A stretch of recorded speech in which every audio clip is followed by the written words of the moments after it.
Well, thank you all for being here today. To Acting Secretary of Defense Chris Miller, to the Secretary of the Air Force Barbara Barrett,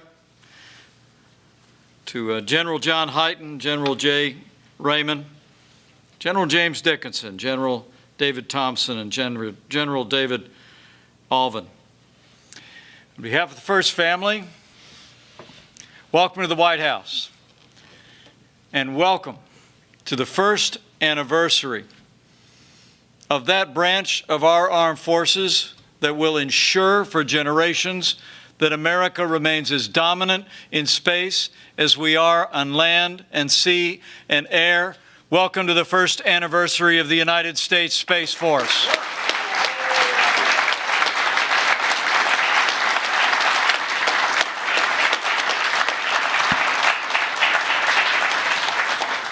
Many kind things have been said about your Vice President, but I have to tell you, I am the second biggest champion of the Space Force in this administration. So as we begin, allow me to bring greetings and first anniversary congratulations from a champion of everyone who wears the uniform of the United States and the founder of the United States Space Force. I bring greetings and congratulations from the 45th President of the United States, President Donald Trump.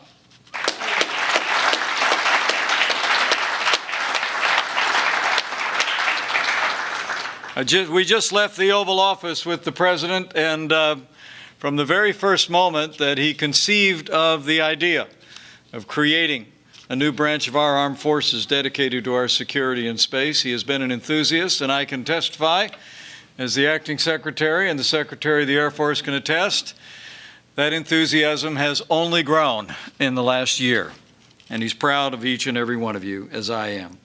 But we're grateful to the contributions of all of you in this room and to the speakers who have preceded me at this podium for bringing us to the fruition of this first year, but more importantly, bringing us to this day, a year ago Sunday, that saw the creation of the first new branch of our armed forces in more than 70 years.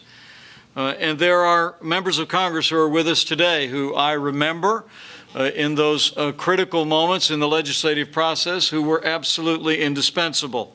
And I'd like you to join me in thanking Congressman Doug Lamburn for your great leadership on behalf of our Space Force. And the first person ever to mention to me that we ought to restart the National Space Council, even before I had this job. He is one of the greatest champions of American leadership in space in the Congress of the United States, Congressman Brian Babin. Thank you.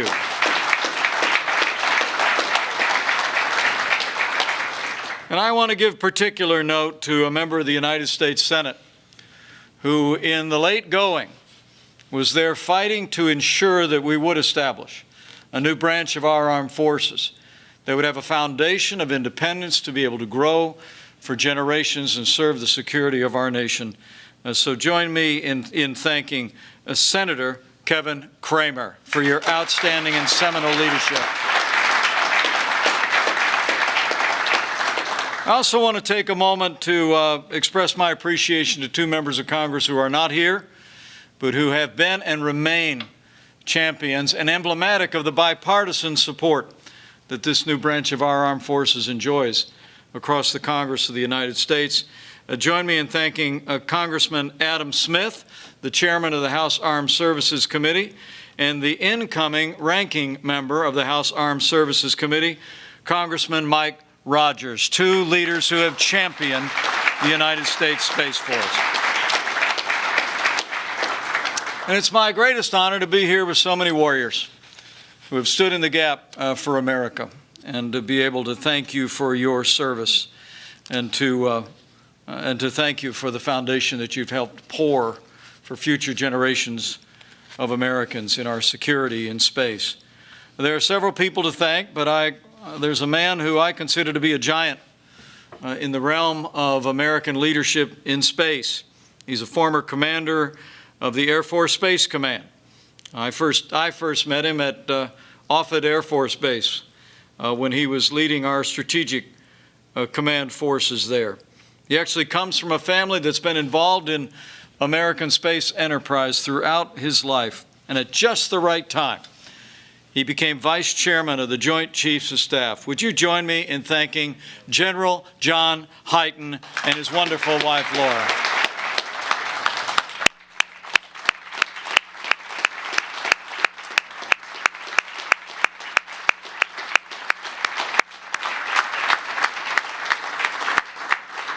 I know the President knows is what I know. We wouldn't be here without you, General. So thank you so very much for your strong leadership. But to all the members of our armed forces with us here today, thank you for your service to our great nation. And thank you for your enthusiastic participation in this first year of the launch of the United States Space Force. You know, yesterday marked the birthday of flight. History records that it was 117 years ago that two sons of a heartland preacher, one of whom was born in Indiana,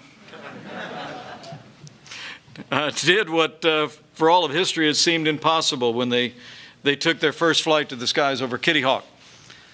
But in just a few short days, on Sunday, December the 20th, we will mark the formal anniversary of another American breakthrough. On Sunday, it will be 1 year since President Donald Trump signed into law the first new branch of our armed forces in more than 70 years.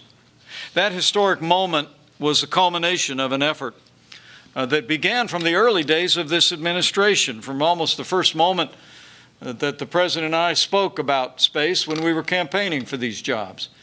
He had a dual focus of renewing American leadership in human space exploration, but also ensuring that America remained as dominant in space as we are in land and air and sea. And from the first day of this administration, President Trump called forth steps to renew American leadership in space. It would be in June of 2018, the President first laid out a vision that called for the creation of a new military service focused solely on threats in and from space. The idea, though, and its conception was not a new one. For more than 50 years, presidents and military leaders had discussed a branch of our military dedicated to ensuring American national security in and from space, but time and again, those efforts faltered. But I would submit to you that it is a tribute to the leadership of our Commander-in-Chief, a tribute to the extraordinary military leadership gathered here today, that this time, with bipartisan support, in just 1.5 years, the United States Space Force was born. And since that historic moment, the United States Space Force has only grown stronger by the day. And that means that America has grown more secure by the day. After the Space Force became law, the President's first decision was who would lead it. And the President and I get the sense in the room, there is broad agreement that he got that decision right, too. He chose a man. He chose a man who you've heard from these podiums already is considered to be the Hap Arnold of our time. He would become the Chief of Space Operations of the United States Space Force, and I can tell you, having witnessed his leadership firsthand, that when General J. Raymond stepped forward, it brought the leadership, the energy, the vision, the professionalism, and the patriotism necessary to have this historic year for the United States Space Force. So join me in thanking General J. Raymond, his wonderful wife Molly, and his proud son Gary for all of their commitment to America. Thank you, General. Great job.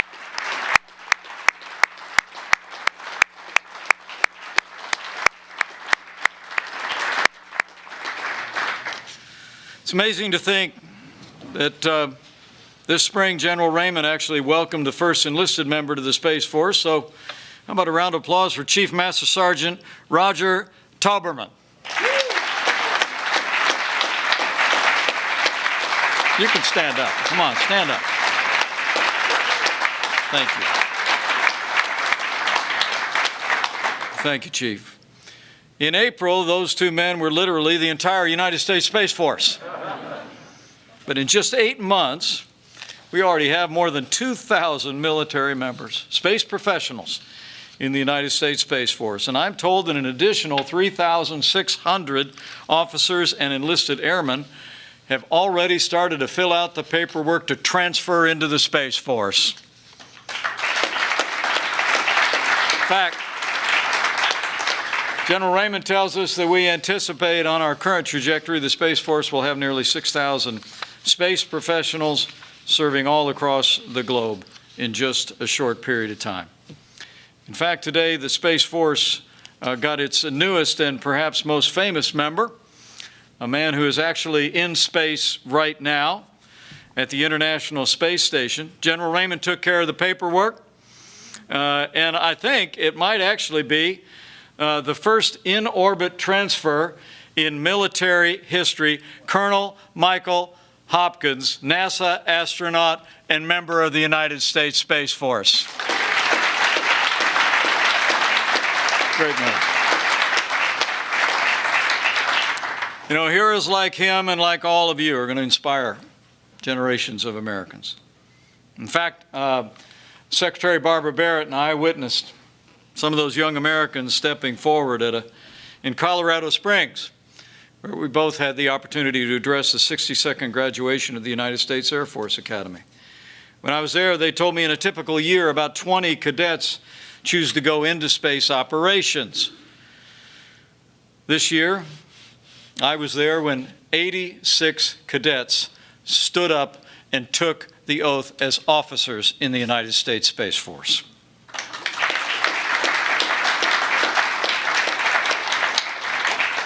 And just to continue to build on the momentum, I'm proud to report to the Senator and these members of Congress and all those looking on that it was my honor, with Secretary Barrett at my side and General Raymond as well, that we made it official.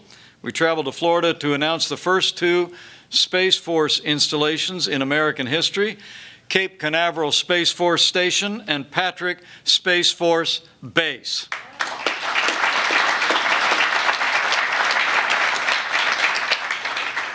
And the Space Force is growing stronger every day, and just in the nick of time.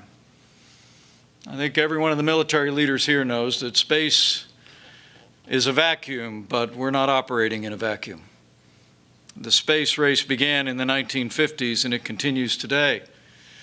And in President Donald Trump, we have a commander-in-chief who's understood clearly that space is a warfighting domain.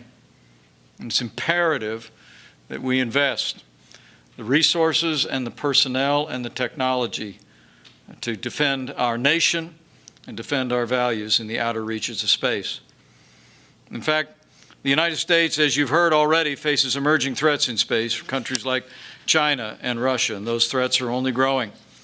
We were reminded of that just this week when Russia conducted yet another anti-satellite missile launch. We're leading in space, but our determination under this president and with his extraordinary military leadership is to stay in the lead to defend America and defend our freedom from space.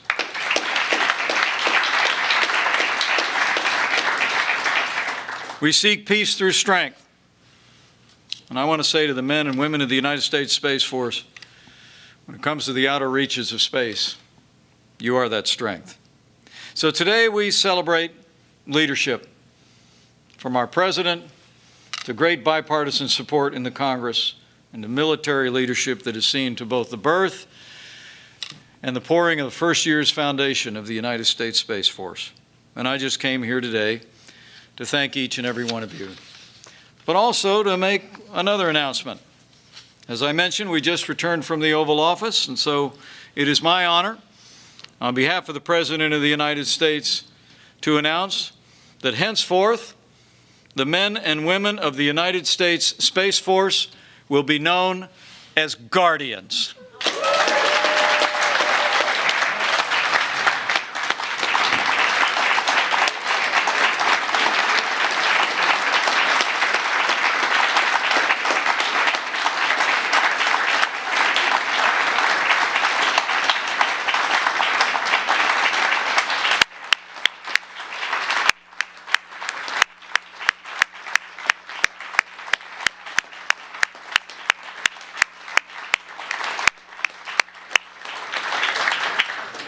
soldiers, sailors, airmen, Marines, and guardians will be defending our nation for generations to come.